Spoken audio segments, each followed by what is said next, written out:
অক্ষয় তৃতীয়া আমার বাবার দোকানে পুজো, একটা ছোট্ট আমার বাবার মুদিখানা দোকান। আজকে অক্ষয় তৃতীয়ার দিন এই পুজো হয়েছে। আমি বাড়ি থেকে আসলাম, প্রচণ্ড বৃষ্টির মধ্যে পড়েছিলাম। ছোটবেলা থেকেই আমি দেখি যে বৃষ্টির ক্যালেন্ডার এরমভাবে লোককে দেওয়া হয়, আমার খুব ভালো লাগতো। সন্ধ্যাবেলা আমি নতুন নতুন জামা পরে বসে পড়তাম এইসব দিতে, আমার খুব ভালো লাগতো।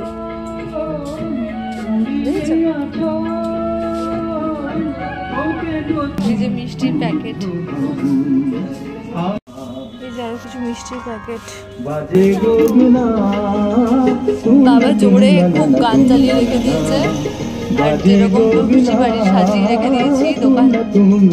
যে আমার মেয়ে চলে এসছে বাবাকে সাহায্য করতে। ছোটবেলায় আমি করতাম, এখন আমার মেয়ে করছে। এই যে আমাদের দোকানটা।